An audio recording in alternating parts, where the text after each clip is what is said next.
মধ্যপ্রাচ্য সহ বিশ্বের বেশিরভাগ দেশে ঈদুল আজহা উদযাপিত হচ্ছে। চাঁদ দেখা সাপেক্ষে শুক্রবার সৌদি আরব, সংযুক্ত আরব আমিরাত, ওমান, কাতার সহ মধ্যপ্রাচ্যের প্রায় সব দেশে ঈদুল আজহা উদযাপন হচ্ছে। মসজিদুল হারামে ঈদুল আজহার নামাজ আদায় করেছেন লাখো হাজি। এদিন স্থানীয় সময় সকালে ঈদ জামাতের পর ত্যাগের নিদর্শন হিসেবে পশু কোরবানি করেন ধর্মপ্রাণ মুসলমানরা। মধ্যপ্রাচ্য ছাড়াও ইউরোপ, এশিয়ার দেশ ইন্দোনেশিয়া, অস্ট্রেলিয়া ঈদ উদযাপিত হচ্ছে। ভৌগোলিক অবস্থানের কারণে যুক্তরাষ্ট্র, কানাডা সহ বেশ কয়েকটি দেশে কয়েক ঘন্টা পর ঈদ উদযাপন হবে।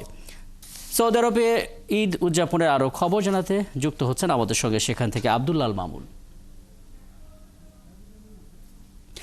আব্দুল্লাল মামুন, একটু বলবেন আসলে প্রথমত আপনাকে ঈদের শুভেচ্ছা, ঈদ মোবারক। এবং সৌদি আরবে কুরবানি একটু বিশেষ কিছু, কারণ সেখানে হজ মাত্রই শেষ হয় এই কুরবানির মধ্য দিয়ে।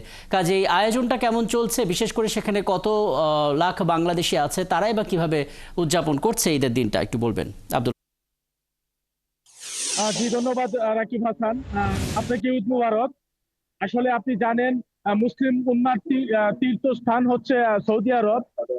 একই সাথে আজ শুক্রবার পবিত্র ঈদুল আজহা যথাযথ মর্যাদায় সৌদি আরবে পালন হচ্ছে। আপনাকে জানিয়ে রাখি, বাংলাদেশের রেমিটেন্স প্রবাহের সবচাইতে বেশি রেমিটেন্স আসে এই সৌদি আরব থেকে। এই সৌদি আরবে প্রায় ৩৫ লক্ষেরও বেশি প্রবাসী বাংলাদেশিরা এখানে অবস্থান করে। আসলে আমি যেখান থেকে দাঁড়িয়ে আছি, আমার পিছনে একটি মসজিদ। এই এলাকাতে জুড়ে আমি যদি আপনাকে একটু দেখাতে চাই, দেখেন এই যে যারা আসতেছে এরা প্রত্যেকেই আমাদের প্রবাসী বাংলাদেশি, যাদের টাকায় আমাদের রেমিটেন্স প্রবাহ বৃদ্ধি থাকে। তারা অত্যন্ত স্বাচ্ছন্দ্যের সাথে তারা কুরবানি ঈদটিকে উদযাপন করেছে।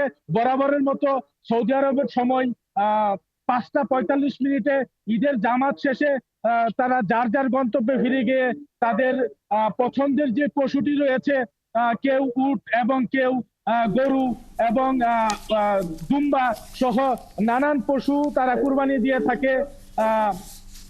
হ্যাঁ, এবং সেই ছবিগুলো নিশ্চয়ই আপনার পাঠানো তথ্য এবং ছবিতে যে প্রতিবেদনটা আমরা পাবো সেখানে আমরা দেখব। এবং অনেক ধন্যবাদ যুক্ত হওয়ার জন্য। সৌদি আরব থেকে বলছিলেন সহকর্মী আব্দুল্লাল মামুন।